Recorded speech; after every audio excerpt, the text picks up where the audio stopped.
Welcome to N99 Telugu TV. బులెటిన్ల ముందుగా headlines. మూడేళ్లుగా అవమానాలు ఎదుర్కొంటున్నానన్న గవర్నర్ తమిళసై. టీఆర్ఎస్ పై ధ్వజమెత్తిన బండి సంజయ్. రికార్డు స్థాయిలో 24.60 లక్షల ధరలు పలికిన బాలాపూర్ లడ్డు సొంతం చేసుకున్న వంగేటి లక్ష్మారెడ్డి. బంగాళాఖాతంలో అల్పపీడనం. ఏపీలో ఇవాళ అతి భారీ వర్షాలు కురిసే అవకాశం. సిక్కు మతాన్ని ఇతర మతాలతో పోల్చడం సరికాదు. విద్యా సంస్థలో హిజాబ్ ధారణ పిటిషన్పై సుప్రీంకోర్టు. గత 3 ఏళ్లుగా ఎన్నో అవమానాలను ఎదుర్కొంటున్నానంటూ తెలంగాణ గవర్నర్ తమిళసై సౌందరరాజన్ రాష్ట్ర ప్రభుత్వ వైఖరిపై విచారం వ్యక్తం చేసిన సంగతి తెలిసిందే. నేపథ్యంలో తెలంగాణ బీజేపీ చీఫ్ బండి సంజయ్ స్పందించారు. టీఆర్ఎస్ గొర్రెలు మహిళలను గౌరవించడం లేదని, బాబాసాహెబ్ అంబేద్కర్ రాసిన రాజ్యాంగాన్ని పాటించడం లేదని విమర్శించారు. కల్వకుంట్ల రాజ్యాంగ ప్రతిపాదకల నుంచి ఇంతకంటే ఇంకేం ఆశించగలం అంటూ వ్యంగ్యంగా ప్రదర్శించారు. భారత రాజ్యాంగ సిద్ధాంతాలను అమలు చేయాలని గౌరవనీయ తెలంగాణ గవర్నర్ అడుగుతున్నారు. గవర్నర్ కార్యాలయాన్ని గౌరవించండి. రాజ్భవన్ వద్ద కల్వకుంట్ల రాజ్యాంగం అమలు చేసినట్టు కాకుండా ప్రోటోకాల్కు కట్టుబడి ఉండడం నేర్చుకోండి. బాబాసాహెబ్ అంబేద్కర్ రాసిన రాజ్యాంగం వివక్షను, అస్పృశ్యతను తొలగిస్తుంది, మాట్లాడే హక్కును కల్పిస్తుంది. గవర్నర్ తమిళసై పార్టీలకు అతీతంగా నిజాలే మాట్లాడారు. కానీ టీఆర్ఎస్ మాత్రం గవర్నర్పై బీజేపీ ముద్ర వేస్తోంది. తద్వారా తెలంగాణ రాష్ట్ర ప్రథమ పౌరురాలిని అవమానిస్తోంది. ఇది సిగ్గుచేటు అంటూ బండి సంజయ్ తీవ్రంగా విమర్శించారు. బాలాపూర్ గణేష్ లడ్డు తన ప్రత్యేకతను మరోసారి చాటుకుంది. గత ఏడాది ధరను మించిపోయి ఈసారి రికార్డు స్థాయిలో 24.60 లక్షల ధర పలికింది. వంగేటి లక్ష్మారెడ్డి అనే వ్యక్తి బాలాపూర్ లడ్డును సొంతం చేసుకున్నారు. బాలాపూర్ గ్రామ సెంటర్లోని బొడ్రాయి వద్ద ఈ వేలం నిర్వహించారు. లడ్డును సొంతం చేసుకున్న లక్ష్మారెడ్డికి బాలాపూర్ గణేష్ మండపం నిర్వాహకులు లడ్డును అందించారు. ఆయనకు సాల్వాను కప్పి సన్మానం చేశారు. వంగేటి లక్ష్మారెడ్డి ఇక్కడి గణేష్ ఉత్సవ కమిటీలో సభ్యుడిగా ఉన్నారు. కాగా ప్రస్తుతం లడ్డును కొనుగోలు చేసిన మేరకు ఆ డబ్బును వచ్చే ఏడాది ఇదే రోజున చెల్లిస్తానంటూ ఆయన అందరి సమక్షంలో బాండ్ పేపర్పై సంతకం చేశారు. ఇక బంగాళాఖాతంలో ఏర్పడిన అల్పపీడనం కొనసాగుతోందని భారత వాతావరణ విభాగం వెల్లడించింది. దీని ప్రభావంతో ఏపీలో ఇవాళ అతి భారీ వర్షాలు కురిసే అవకాశం ఉందని తెలిపింది. కోస్తా, రాయలసీమల్లో అనేక చోట్ల భారీ నుంచి అతి భారీ వర్షాలు కురిసే సూచనలు ఉన్నాయని వివరించింది. శ్రీకాకుళం, విజయనగరం, విశాఖ, తూర్పుగోదావరి, గుంటూరు, ప్రకాశం జిల్లాలో చాలా చోట్ల భారీ వర్షాలు కురుస్తాయని ఐఎండీ పేర్కొంది. రాయలసీమలో విస్తృతంగా, నెల్లూరు జిల్లాలో అక్కడక్కడ భారీ వర్షాలు పడతాయని వెల్లడించింది. మత్స్యకారులు సముద్రంలో చేపల వేటకు వెళ్లరాదని హెచ్చరించింది. సిక్కు మతాన్ని ఇతర మతాలతో పోల్చడం సరికాదంటూ సుప్రీంకోర్టు కీలక వ్యాఖ్యలు చేసింది. విద్యా సంస్థల్లో హిజాబ్ ధారణపై కర్ణాటక ప్రభుత్వం నిషేధం విధించడం, ప్రభుత్వ నిర్ణయాన్ని సమర్థిస్తూ కర్ణాటక హైకోర్టు ఇచ్చిన తీర్పును సవాల్ చేస్తూ దాఖలైన పిటిషన్ను జస్టిస్ హేమంత్ గుప్తా, జస్టిస్ సుధాంశు దులియాలతో కూడిన ధర్మాసనం నిన్న విచారించింది. పిటిషనర్ తరపు న్యాయవాది నిజాం పాషా తన వాదనలను వినిపిస్తూ ముస్లింలు ధరించే హిజాబ్ను సిక్కులు ధరించే తలపాగాతో పోల్చారు. ఈ రెండు ఆయా మతాచారాల్లో భాగమని పేర్కొన్నారు. దీనికి స్పందించిన ధర్మాసనం ఆయన వ్యాఖ్యలను తోసిపుచ్చింది. హిజాబ్ను సిక్కుల తలపాగాతో పోల్చడం సరికాదని హితవు పలికింది. సిక్కుల మతాచారాలు దేశ సంస్కృతిలో పూర్తిగా మమైకమైపోయాయని పేర్కొంది. సిక్కుల మతాచారంలోని కేష్, కారా, కంగా, కచ్చా, కిర్పాన్లు స్థిరమైన ఆచారాలుగా ఉన్నాయని స్పష్టం చేసింది. రాజ్యాంగంలోని 25వ అధికరణ ప్రకారం సిక్కులు కిర్పాన్ ధరించవచ్చని పేర్కొంది. మహబూబాద్ జిల్లా కేంద్రంలోని మున్సిపాలిటీలో ఈ నెల 10వ తేదీ వినాయక నిమజ్జన కార్యక్రమం చేపడుతున్నామని మున్సిపాలిటీ కార్యాలయంలో ఏర్పాటు చేసిన సమావేశంలో చైర్మన్ పాల్వాయి రామ్మోహన్ రెడ్డి వెల్లడించారు. ఈ సందర్భంగా రామ్మోహన్ రెడ్డి మాట్లాడుతూ నవరాత్రులు పూజలు అందుకున్న వినాయక నిమజ్జనం ఈ నెల 10వ తేదీగా నిర్ణయించడం జరిగిందని తెలిపారు. నిమజ్జన కార్యక్రమం మున్సిపాలిటీలోని జామట్లపల్లి, మున్నేరు వాగులో చేస్తున్నట్లు ప్రకటించారు. పట్టణంలోని నర్సంపేట జంక్షన్లో నిమజ్జనానికి విచ్చేసిన వినాయకునికి స్వాగత వేదికను ఏర్పాటు చేయడం జరుగుతుందని తెలియజేశారు. ఉత్సవ సమితి నిర్వాహకులు స్వచ్ఛందంగా నియమ నిబంధనలను పాటిస్తూ అధికారులకు సహకరించాలని, ప్రజలు, మహిళలు, చిన్నపిల్లల పట్ల జాగ్రత్త వహించాలని కోరారు. విశేష జన పూజలు అందుకొని జగన్నాథుడు నిమజ్జనానికి 9 రాత్రుల తర్వాత బయలుదేరాల్సిన అవసరం ఉంది కాబట్టి దానికి కావాల్సిన ఏర్పాట్ల గురించి ఒక ప్రెస్ మీట్ పెట్టడం జరిగింది. 10వ తారీఖు రోజు నిమజ్జనానికి అనువైన రోజుగా బ్రాహ్మణ వాళ్ళను మొత్తంలను తెలుసుకోవడం జరిగింది. వారు 10వ తారీఖు అనేది డేట్ ఇచ్చిండ్రు. మహబాద్ టౌన్ మరియు ఈ యొక్క సరౌండింగ్ విలేజెస్ మా యొక్క మహబాద్ 6 మంచి విలేజ్ అందరికీ 10వ తారీఖు అంటే శనివారం రోజు వినాయక నిమజ్జనంగా డిక్లేర్ చేయడం జరుగుతుంది. అదేవిధంగా ప్లేస్ కూడా ఈ యొక్క జమాలపల్లి ఏరు ఈ యొక్క ఫ్లోటింగ్ వాటర్ను ఈ యొక్క జగన్నాథుడు నిమజ్జనం చేసినప్పుడు పుణ్యం జరుగుతుంది కాబట్టి మన యొక్క ఈ యొక్క నిద్రాంశంలో అనేది కొంచెం కలుషితమైతే ఈ చేపల ఇదనేది చాలా మత్స్యకారులు కూడా ఆబ్జెక్షన్ పొందుతూ ఉంది. దానివల్ల మున్సిపాలిటీ సిబ్బంది అదేవిధంగా మున్సిపాలిటీ అఫీషియల్స్ అందరూ చాలా కష్టపడ్డారు. పోలీస్ మిత్రులకు కూడా విజ్ఞప్తి, వారికి కూడా మేము కోఆర్డినేట్ చేసుకుంటాము. పడవ క్రేన్ నుంచి ట్రాక్టర్ నుంచి క్రేన్ తీసుకొని పడవలకు ఇస్తారు.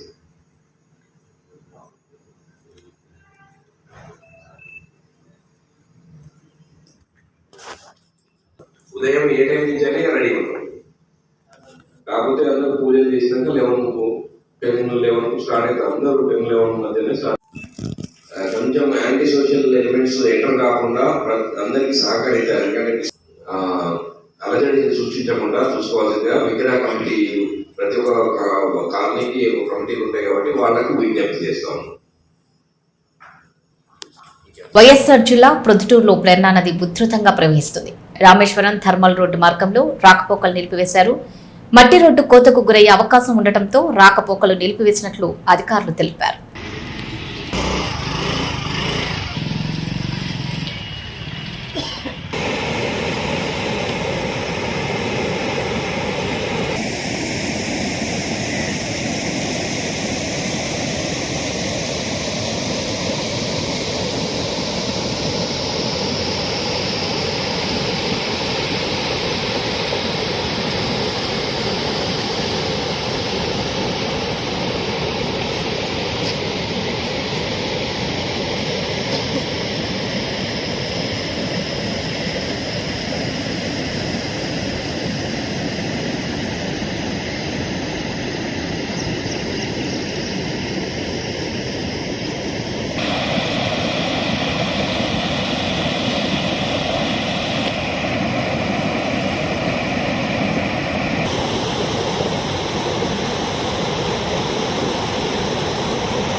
ఎదిలాబాద్ మినీ ట్యాంక్ బండ్ని మేడ్చల్ జిల్లా పరిషత్ చైర్మన్ మలిపెద్ది శరత్ చంద్రారెడ్డి సందర్శించగా RDO Ravi, Ghatkesar municipal commissioner Saritha, Pocharam municipal commissioner Suresh, Pocharam municipal chairman Kondal రెడ్డిలతో కలిసి ఏర్పాటు గురించి అక్కడే ఉన్న తహసీల్దార్ విజయలక్ష్మి, పంచాయతీ సెక్రటరీ ఉషలారానికి తెలుసుకున్నారు. నిమజ్జన సందడి మొదలైనందున అధికారులకు పలు సూచనలు చేశారు. గట్కేసర్ మండలంలోని ఎదిలాబాద్ లక్ష్మీనారాయణ చెరువును సందర్శించిన ఆర్డీఓ రవి మాట్లాడుతూ మినీ ట్యాంక్ బండ్ వద్ద భక్తులకు ఎలాంటి ఇబ్బందులు కలగకుండా అన్ని శాఖల అధికారులు ఏర్పాట్లు చేశారని, నిమజ్జనాలకి నగరంలోని వివిధ ప్రాంతాల నుండి భారీగా వినాయకులను తీసుకొచ్చే భక్తులు సంతోషంగా భక్తి శ్రద్ధలతో నిమజ్జనాలు చేసుకోవాలని కోరారు. అధికారులందరూ అనుక్షణం అప్రమత్తంగా ఉండాలన్నారు. ఎలాంటి అవాంఛనీయ ఘటనలు జరగకుండా గట్కేసర్ సీఐ చంద్రబాబు, ఎస్ఐ నాగార్జునరెడ్డి భారీ బందోబస్తుతో పాటు సీసీ కెమెరాలు ఏర్పాటు చేసి పర్యవేక్షిస్తున్నారు. అదే కొంచెం పోతాయి కదా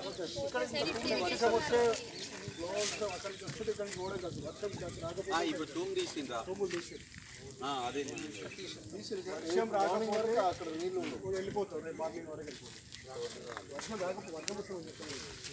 వర్షం వచ్చిన అవుట్లో ఉంటే ఉన్నా కూడా కొంచెం కష్టమే సార్.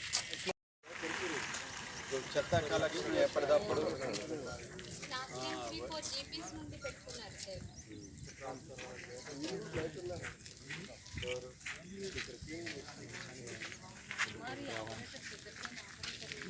ఓకే. రెండు మూడు అంశాలు మెయిన్ ఏదన్నా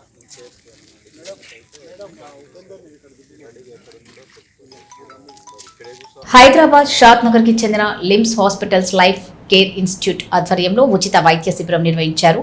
యాదాద్రి జిల్లా కలెక్టర్ పమేలా సత్పత్తి శ్రీలక్ష్మి హయగ్రీవ స్వామిని దర్శించుకుని అనంతరం లిమ్స్ హాస్పిటల్స్ ఆధ్వర్యంలో ఏర్పాటు చేసిన ఉచిత వైద్య శిబిరాన్ని సందర్శించి ఆలయ ప్రాంగణంలో మొక్కలు నాటారు. ఉచిత వైద్య శిబిరం ఏర్పాటు చేయడంతో స్థానికులు, ఆలయానికి వచ్చే భక్తులు అక్కడికి చేరుకొని పరీక్షలు చేయించుకున్నారు.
మొక్కలకు దగ్గర అవుతున్నాయి. లక్షల మొక్క నాటేది ఇంకో 10-15 మొక్కల్లో ఉంది. ఇది కాదు, అది గవర్నర్ చేతుల మీదుగా నాటుతానని ఆమె ఆల్రెడీ నాకు మాట ఇచ్చింది తమిళసాయి మేడము. నేను రాజ్భవన్లో ఆ 1,00,000 మొక్క నాటుతాను. ఈ 2 చేతులు ఆమెతో కలిసి మేడం కూడా దానికి దగ్గరలో ఆ మొక్క నాటుతున్నాను. ఇది నాటేది కదంబ వృక్షము. ఈ గుడికి మేము వచ్చి మా మనసులను నింపుకొని మేము ఆనందం గెలుతున్నాం.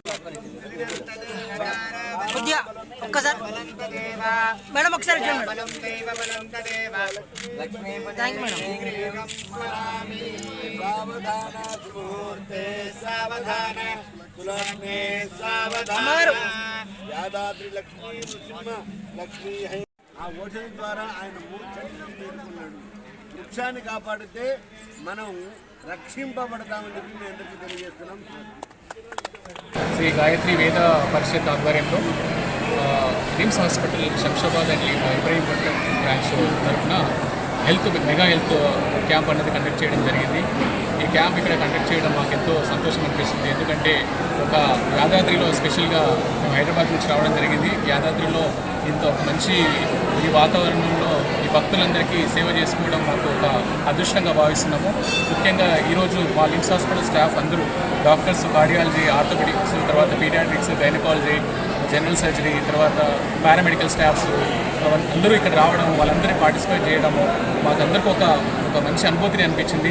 ఇక్కడ వచ్చిన ప్రతి ఒక్కరికి రకరకాల డిసీజెస్ మేము ఐడెంటిఫై చేయడం జరిగింది. ముఖ్యంగా డయాబెటీస్ కొందరికి తెలియదు.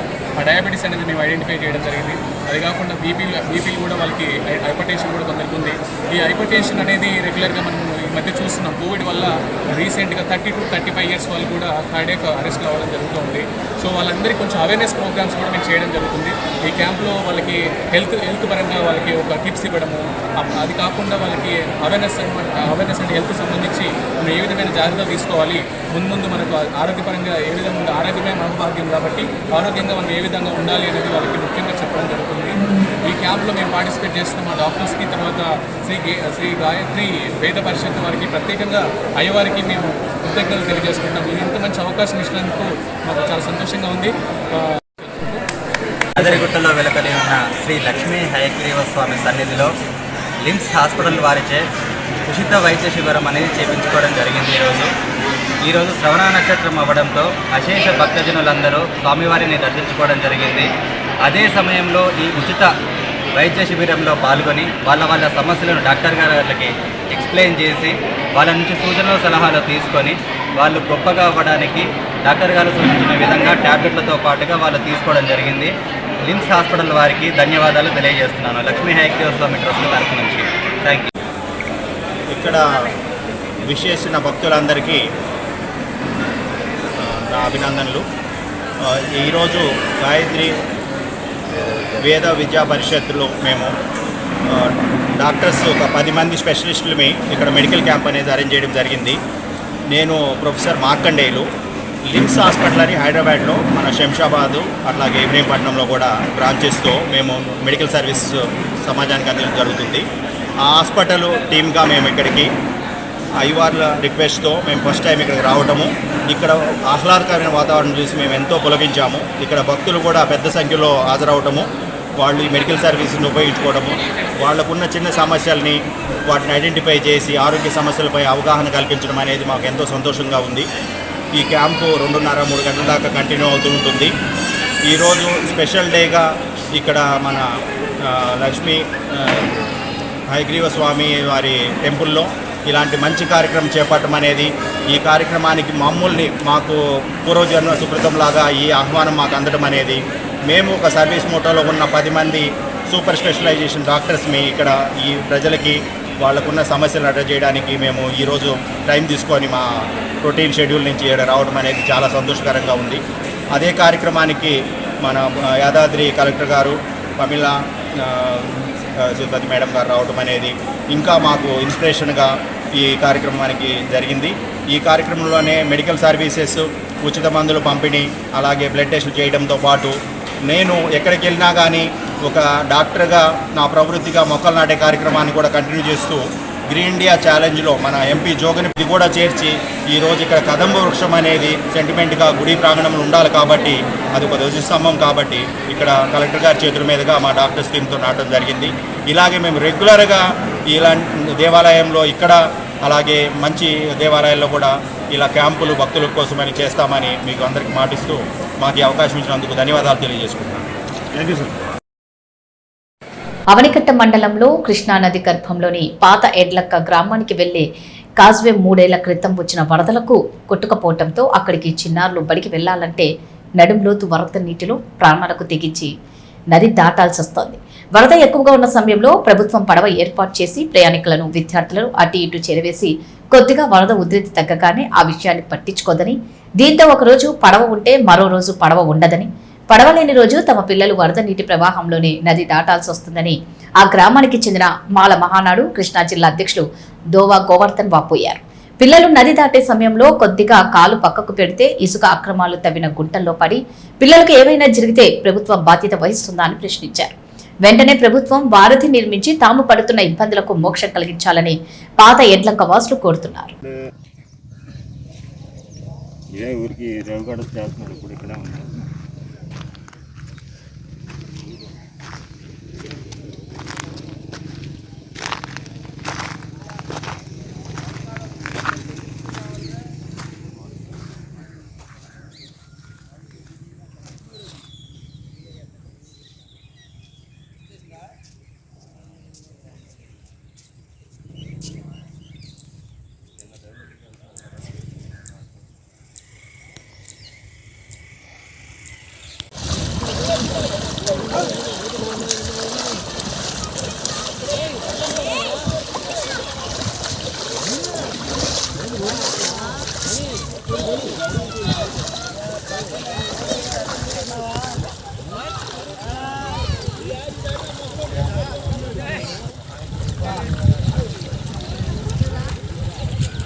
ఆటలు కాదు, ఓటు ఎక్కువ వస్తుంది.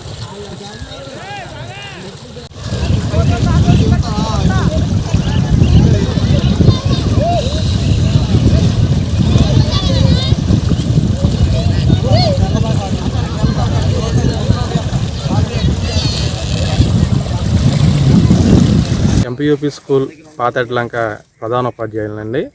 మేము ఇక్కడ గత 9 సంవత్సరాలకి ఇక్కడ పనిచేస్తున్నాము. అయితే గత 3 సంవత్సరాల క్రితం వచ్చినటువంటి భారీ వరదలకి ఇక్కడ ఉన్నటువంటి కాజ్వే కొట్టుకుపోయింది.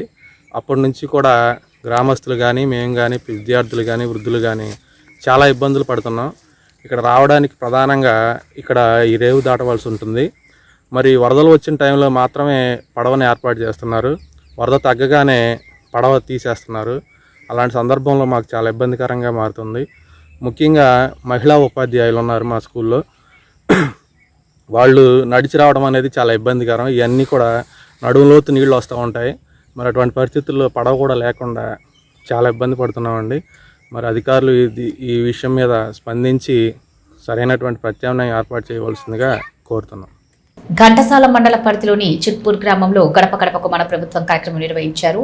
ఈ కార్యక్రమంలో ఎంపీ బాలసూరి, శాసనసభ్యులు సింహాద్రి రమేష్ బాబు తనయుడు యువనేత వికాస్ పాల్గొని ఇంటింటికి వెళ్లి ప్రభుత్వ సంక్షేమ పథకాలు తెలియజేయడంతో పాటు లబ్ధిదారులకు అందించిన సంక్షేమ పథకాల వివరాలు తెలిపారు.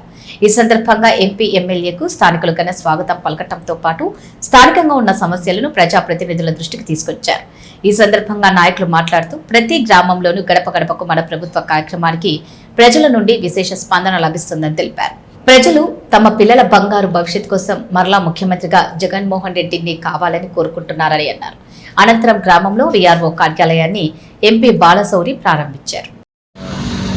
రైతు భరోసా అండి 46,000, 19 8,300, ఇన్పుట్ సబ్సిడీ 6,000, సున్నా వడ్డీ 3,772 రూపాయలు, మొత్తం కలిపి 64,000 ఈ ప్రభుత్వం ద్వారా పంటల బీమా అంటే 2 రకాలు. ఒకటేమో క్రాప్ పోయినప్పుడు క్రాప్ పోయినప్పుడు ఒకటి. రెండోది ఏంటంటే ఒకవేళ అకౌంట్లో పడినా ఒకసారి చూసుకోండి. మీ ఆధార్ కార్డు తీసుకోండి. ఆధార్ కార్డు అమ్మ ఒకసారి అగ్రికల్చర్ చూడండి. ఆసన వచ్చింది, చేయూత, పెన్షన్ కానుక, సున్నా వడ్డీ, అడపకుండానే అన్ని ఇచ్చారండి. ఇంకేమి సంతోషంగా ఉన్నావా? సంతోషంగా. కాకపోతే మన రోడ్లు చూడండి, మన వాళ్ళని అందరూ అంటున్నారు. అది కరెక్టే. ఎన్ని చేసినా కానీ చేస్తానంటున్నారు సీఎం గారి. ఇల్లు ఇక్కడే కట్టుకుంటున్నావా?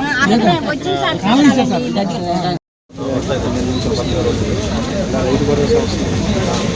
65,300 రూపాయలు లబ్ధి వచ్చినాయి 2 సంవత్సరాలు.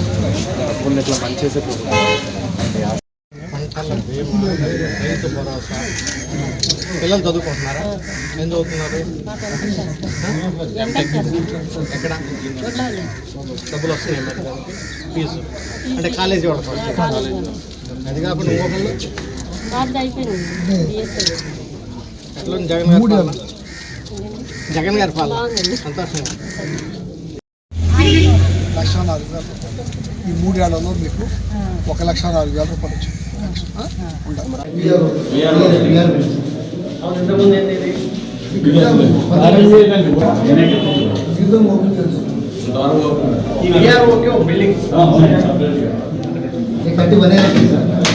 ఇప్పుడు దాంట్లోనే ఉంటుంది విఆర్ఓ బిల్డింగ్ సచివాలయాల్లోనే ఇది అప్పుడు వచ్చింది. మన ప్రభుత్వంలో వచ్చింది.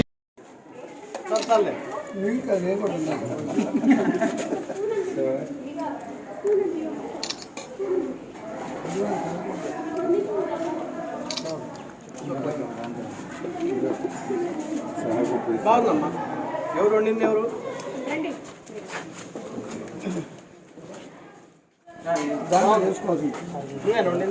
అడుగుదాం.